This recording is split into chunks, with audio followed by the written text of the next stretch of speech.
Bonsoir, bon dia, bon hello, good morning. Et je dépend de Kakana Herbino Bozo Libiso. C'est belle moi, je n'ai pas la combattante de la presse congolaise. Na quitté les sous Nanzela pour na continuer la cause ba réaction de la population, ba quinois et quinoises. Oyo, bazoko ba no libiso na ba question na biso. Les longa ina Freddy Kotama, to kitaki na terrain pour na ko to sala ki constamment depuis levé à état d'urgence par le chef de l'État, Félix Antoine Tshisekedi de Tshilombo. Population, surtout Oyo ya Kinshasa, parce qu'on respecte les gestes barrières. Parce qu'on respecte les gestes barrières, comme si le était maladie exacte jusque-là, maladie exacte dans la République démocratique du Congo. Bango balobi était ceux qui maladie ezalaki, mais le chef de l'État a lingi à ça a levé état d'urgence té. Et on balobi na micro na biso bokolanda bango, mais monsieur ce balobi était non, chef de l'État ceux qui a longola qui état d'urgence et ça était pour na kosunga population oyo efana ki na ndaku. Et le moyen que la activité dans bango parce que il fallait pas foutre bandaku, il fallait pas na balia makambo ezabele, c'est pour cela à le fait qu'il était d'urgence, mais chef de l'État a posé ça qui très bien été, même si annoncé levé à état d'urgence nini maladie ezakaka mais population na biso bazo mona enquête maladie tellement chef de l'État le baki que état d'urgence et si maladie et sili yango wana toyoka ba oyo ba lobby était chef de l'État ah bah merci ndenge nini à l'époque état d'urgence pour se protéger kaka ndenge ba konzi biso ba sengi yango to landi bango to poser sur ba question na ba parents to yebi être les 3 août oyo rentrée scolaire et zoko ba classe zoko zonga na université ce que ba parents mususu ba lobi été tant ba zoko songisa ba finaliste ba na 6e primaire na ba social de humanité ba mususu ba pesi biso maloba ba lobi été pour na bango ba moni été tokene kaka na année blanche parce que ekosimba te pour na nini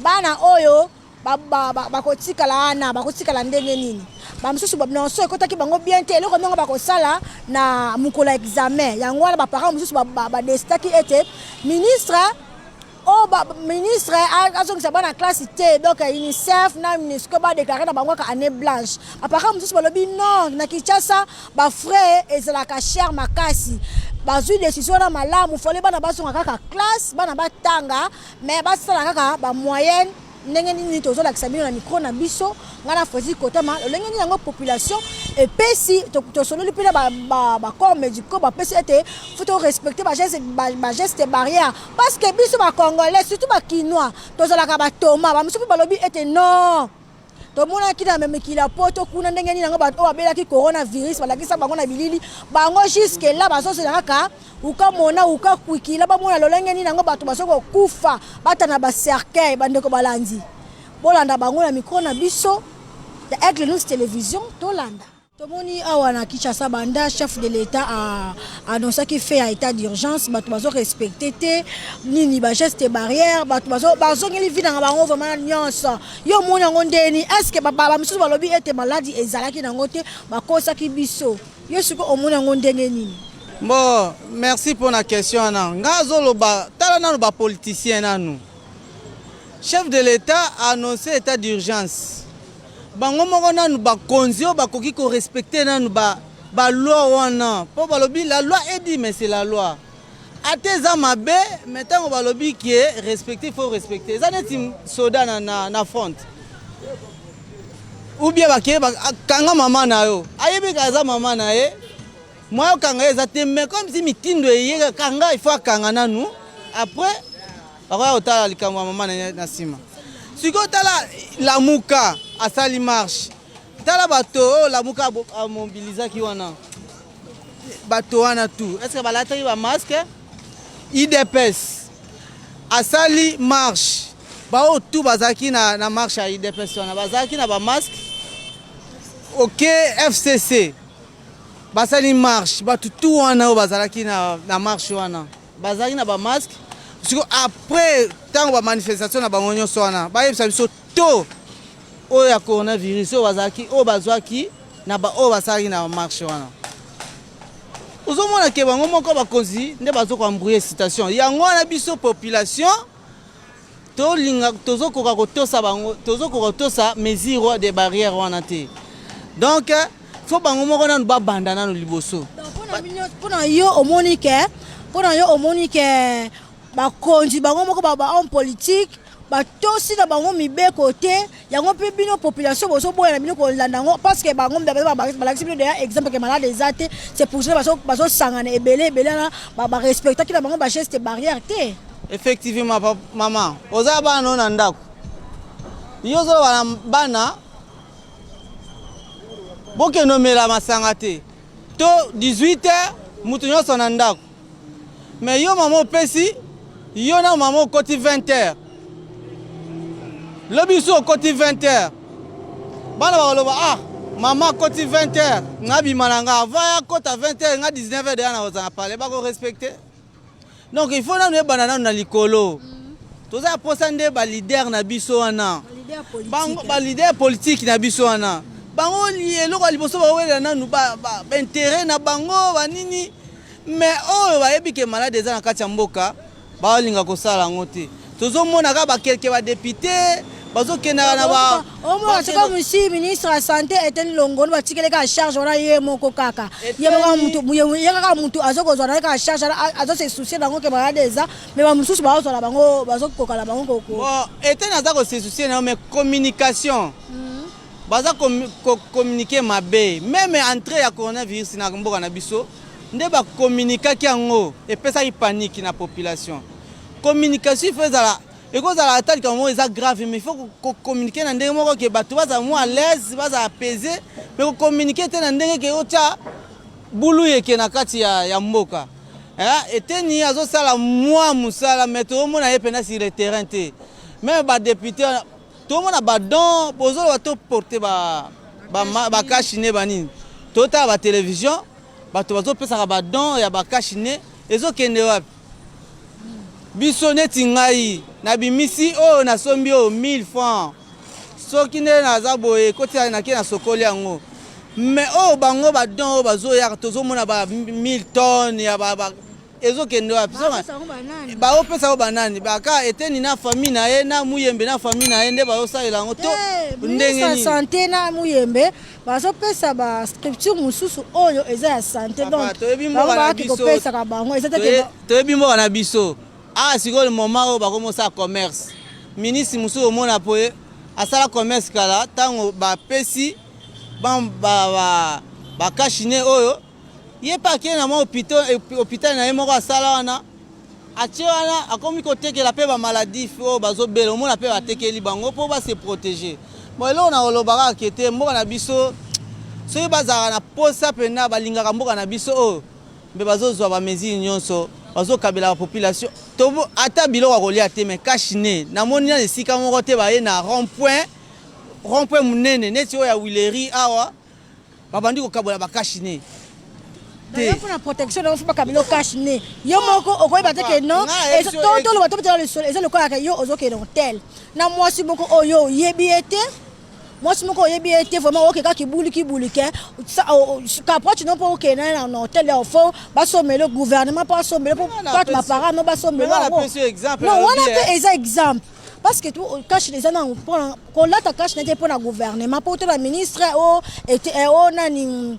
professeur Muyembo président de la République là tango pour qu'on se protéger dans le yomoko moni yango bibiso ba kongo te bate donc ça le là tango ba dit que sida ezali sida ezali faut aux sida te faut se protéger ce qu'on olinga ozala no mbeyambe obibaka na base belé olati condom na yo ba condom no olata pour se protéger faut gouvernement aya osombelo ngo maman ozoke se poser ba question ebele ba question nazo yebisa yo kaka ke na avant na ba question exemple ngamo na sombi botozwa ba shege o wana bazana na wenze ou bien na grand marché kuna to si to moni na te sika ministre to un député ou bien autorité moko boye a réunir ba shege wana ba zangi qui était besoin kashine oyo pour se protéger te tozomona ka ba maman ba bonne foi boye bazo kena ba centre moko boye bazo kabola ba kashine mais bango nanu bato wana tozomona tota télévision maman okokosa nani okokosa nani donc mboka na biso oyo nzambe nde mutu azo protéger biso merci na remercier yo mbala sima ba initiative ya boyo il faut kotaka na po vanda kaka na chaîne te oye na arrêt esika bato bazali ebele ozopozaka baquestion okoyeba bango baautorité bakozala bien informé ata bango baza bien informé basalelaka yango te bango kaka baintérêt na bango bapoche na bango na bafamille na bango. Merci, je remercie le chef de l'État. Chef de l'État aza neti nzambe moto atindaki ye mais bazocombattre toujours pour comprendre souci ya population.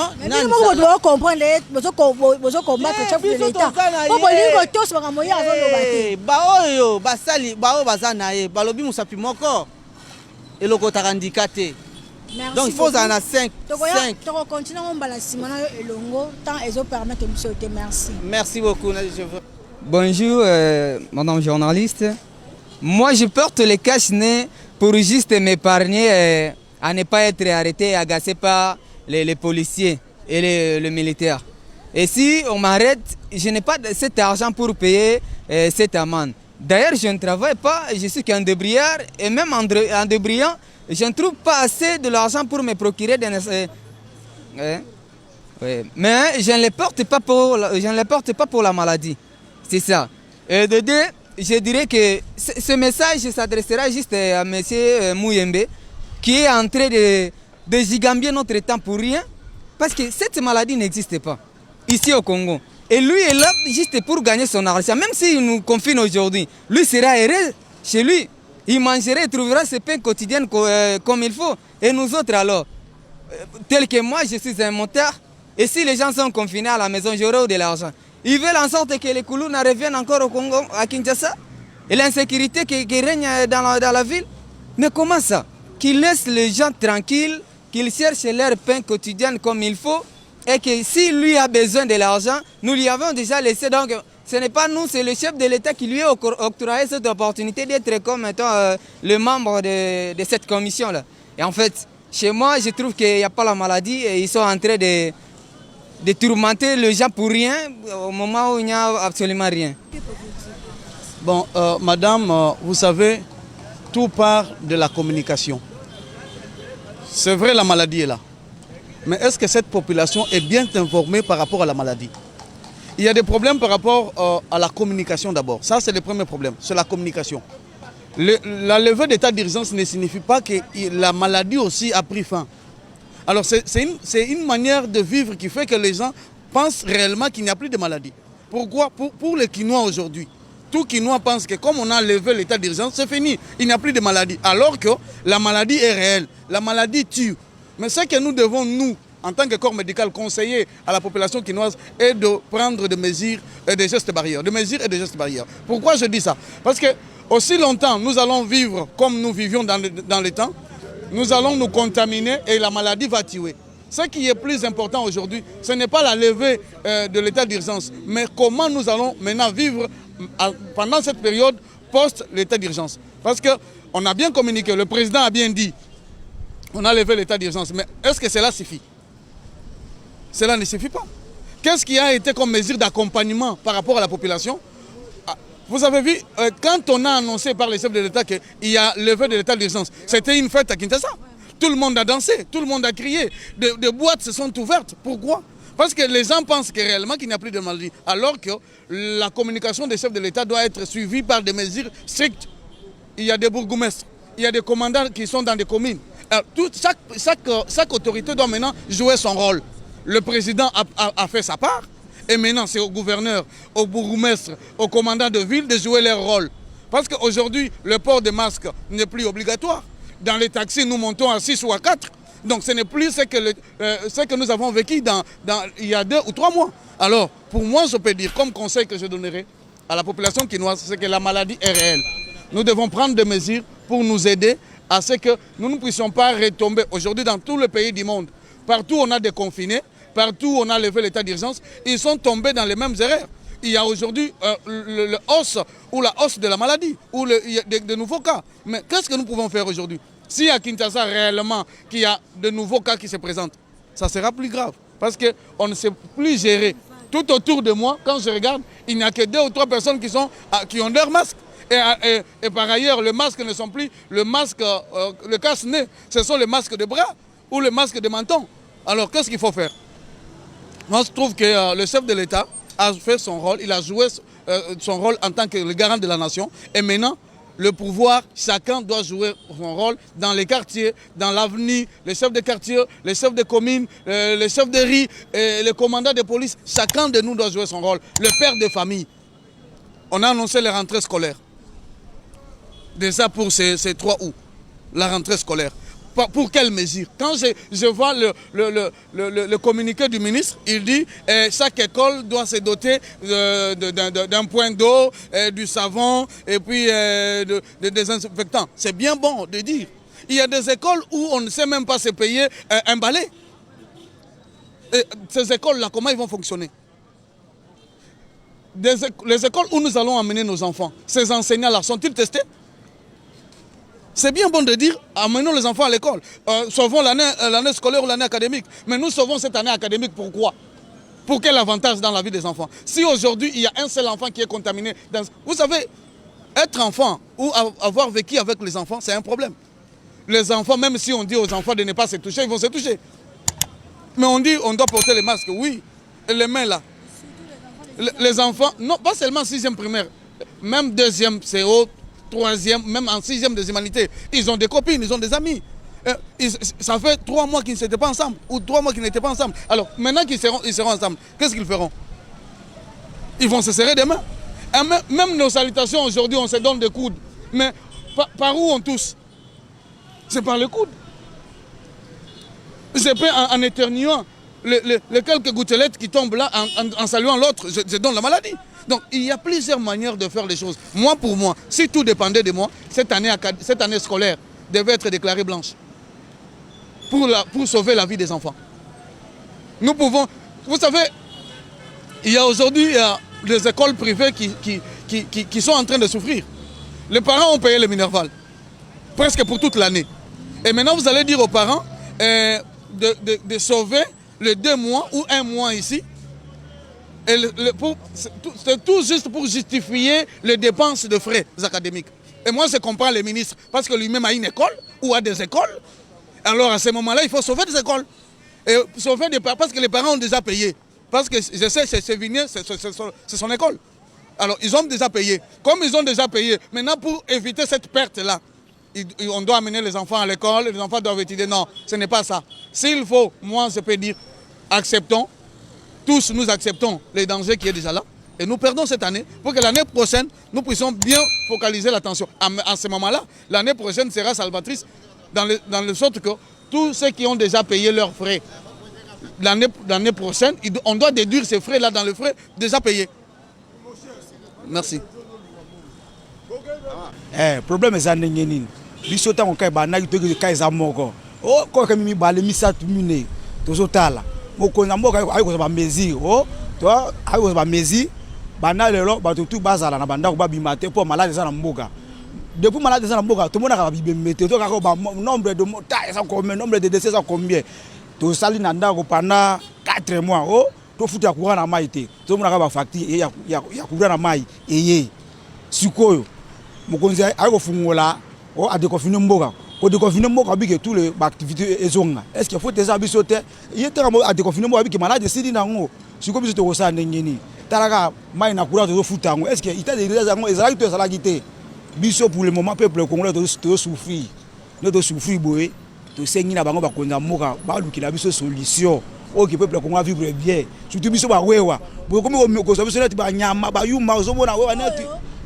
Pour na état des gens sont chef de l'État à mettre fin à ngo pona bino vraiment que malade ezaki na ngote mais pour pona ngai na moni pona ngai na bino pona mtu te pona ngai na moni que ça distraction pourquoi état d'urgence c'est salaki bino wi que bato ba futa kuwa na mai te ba futa ndaku te ndako mutu atongi yango to futa ngote balobaki te ke bafuta ndako te balobaki boye babaya na babaya reste batungisa balocataire te basolola à l'amiable bayeba ndenge nini kosolola mais courant na mai bapesaki biso 2 mois mais tomoni mpe kuna snel na régie des zones na 2 mois na badouble biso kutu mbongo facture à 2 mois wana ne waka po makamanda ko l'État alobaki gouvernement na biso ba te futa ndako te po atongela biso banda ko felete to lobela ne makambo ya état d'urgence balongola yango sike pona yo ni malade ezalaki na ngote bon ya ngwana mayo wana osomona nga uta lopango na songa moto za facture mayo ya libosse 150 000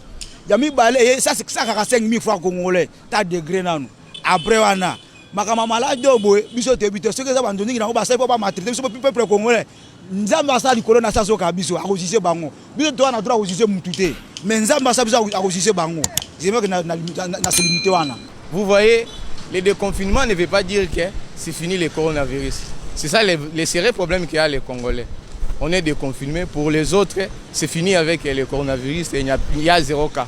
Or, le cas continue et la maladie continue. Il fallait bien expliquer aux gens que le déconfinement ne va pas dire fin au coronavirus. Nous avons des sérieux problèmes aujourd'hui. Moi, je viens de descendre dans un transport là, en commun, nous étions 3. Alors, si quelqu'un est là, j'étais la seule personne à avoir les masques que j'ai portés. Et tout le monde était sans masque, ils n'étaient pas protégés. Moi, je peux me protéger. Et les autres, vous voyez, le déconfinement pour la tête des Congolais est qu'il n'y a plus de coronavirus. Les activités sont reprises, tout le monde fait comme il veut. Et vous voyez, ça crée un vrai problème. Ça crée un sérieux problème.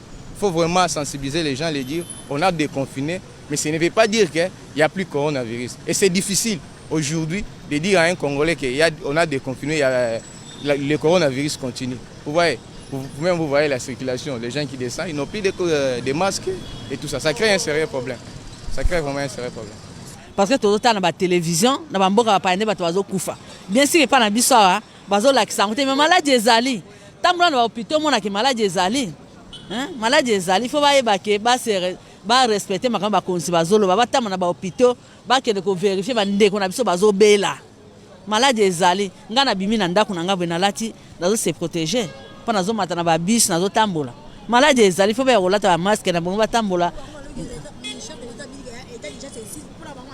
Malade silité balobi ke pasi pele ki na mboka bafungola nzela bato baluka moyen ko vivre mais malade ezali ba bati malade ezali malade silité pe malade ezana kisité yo moko mi batela sukola maboko nde bakonzi bazo balata ba masque non na zolo na munoko. Moi en général pour rentrer scolaire balobi ke bana bazonga est-ce que ils ont pris disposition nécessaire pour les malades? Le premier grand problème des Aliwana. Bon, bana 6e, oh, bah, qui ça l'examen, oui. Mais la disposition, est-ce que ils ont marqué? Distanciement. Est-ce que seulement nous collectons un masque? Voilà les conditions que nous, les parents, parce qu'on ne peut pas. Tout le monde disposer pour un malade. Nous devons prendre des dispositions avant la classe. Voilà mon point de vue. Je ne refuse pas. Mais il faut l'État à donner la disposition nécessaire. Ce bamoni quand même que ça ne va pas. Bakoti kanabango par rapport à ce bamoni qui est malade des ozala. Hein? Bakoti kanabango ba protéger population qui est besoin que ça classe bana bakufa, c'est pas normal. Donc moi je pense peut-être que kozala malamu hein ba protéger santé à batuke ba tia batu na risque d'après moi c'est comme ça. Est-ce que va défendre un diplôme comment aussi longtemps que matière et côté le bango bien te va défendre un diplôme comment? Bon, pour la classe, je pense le 3 août. Moi je pense que ça mieux, ça bien parce que la classe terminale derrière, moi je pense que 6e des humanités va foutre à la classe, c'est payant. Donc au lieu de tout consort, moi je pense que ça déjà une affaire il y a 2 trimestres mobima. Donc et 3 trimestres moko. Moi je pense que c'est mieux. Bazonga ba rattraper bango ba professeur ba maître bazawana pour rattraper bango na ba cours nyoso yo oyo esengelaki. C'est-à-dire qu'ils doivent reprendre. Pourquoi mukilmomba batu belé bazongel déjà bon pour la ni biso pété. Et en plus il y a biso bazwaka ba école wana ya suka terminal bazwakango en charge té. Moi je trouve que c'est normal, bah respecter bah mesures barrières na bango, bah cache nez, kosuka maboko, bah désinfecter pe, bah école na bango. Alors c'est pas ils ont ma bête hein. Bah responsable il y a bah école, pe bah disciplinaire wana il y a bah école, balandela balandela bango donc so discipline ezali tout le monde maintenant so bako respecter et en plus que ba établissement na ezali esika ya ba discipline yango ezate le kwa na balabala que policier faut landa mutu tout consort kuna l'école c'est la discipline. Moi je pense que c'est bien et puis c'est mieux donc ils en ont un problème. Bon makanisi nga ezaka ke so bazong sa po bana pe bavandi na ndako mingi faut bazong sa classe eza yango ne mte et pe sabiso maele polobi eza venir na biso to tika lo vana banda ko vanda eza mabe donc ezaka ke to respecter nde ba yesu sonyo so kolata ba masque ko respecter ba 1 mètre nde yango na nde e big sabiso pona tozo maladie donc eza bongo bana bakozongela classe na bango kitoko faut ba respecter nde ba yesu ba respecter 1 mètre faut ko sukola maboko ko sala nyonso nde balobi eza bongo po bana bazovana ndako mingi po maele pe ezokima bana bakomi kosakana kosala ba mambu mususu moise te donc faut ka tozongela classe po na eza malamu yango ne mtezo sunga biso po lobi tozo ba msala to bando sa mamu na biso est bien donc ngana amona eza likanisa bien faut bana bazongela classe pona to sala ono malade kosila nango so to respecter ndeka bakonzi balobi malade kosila nango ezonga ndezalaki mais tozongela classe bana basilisa po kovanda to vanda ti wapi balinga bazozongela biso pe photo zongela po yango ne mutu eko aider biso fo bato belé pe bazama na ba sala malade zo kase bango yango photo zongela classe po do tanga yango ne mutu za venir na biso ya lobby ndenge l'état lobby nga na CP nango donc bana fo bazongela classe. Merci beaucoup parce que bozalaki ebele na olanda biso na chaîne na biso Aigle News Télévision wana bouti kolanda lolenge ni nango ngai Ginelle Pezo na Freddy Kotama to sali Constant Banda chef de l'État Félix Antoine Tshisekedi Tshilombo a cela qui annonça qu'il fait à état d'urgence na République démocratique du Congo lolenge ni nango comportement ya ba Kinois et Kinoises parce qu'on se comporter na la période oyo to sala lever état d'urgence ba o ba uti kopesa biso milano na bango bino moko ba uti kolanda wana to komi vraiment na suka vraiment ya parce qu'on a biso ya mukolo ya lelo na bosani tie kopesa merci na chef na biso boss na biso à 18h30 na pesi mbote na bon Seda dans Seda na pesi pembote na Freddy Kotama ya ba Freddy balobi ye wana cameraman du chef cameraman du chef a filma muta filma kalokola la film ya Tyson Yemoko, merci beaucoup na bienvenue Zantuna tozo ko célébrer tozo ko bongisa déjà anniversaire na yo le 8 août oyo ko yinda mabe bienvenue Montréal monta boka mola mukeme soki bomoni ngai na bimaka ngebu pesa bienvenue Zantuna merci yo muto Holanda na France États-Unis partout dans le monde entier na bosanité mulanje munene Aigle News Télévision merveille mbombo motema ya grâce l'homme de Dieu na benga kaye l'homme de Dieu pasteur vraiment ya solo yo mutokoti sabiso ndengani nango ko banga nzambe merci beaucoup mon papa na pesio merci beaucoup à Yves Kayoka ya bakayoka benga kaye vraiment mutema na pesi pe mbote na grand maître Louis Molele mon général patient mobala mbiji na pesi mbote na Clarisse Tibanda famille Tibanda Mobimba. Bye bye.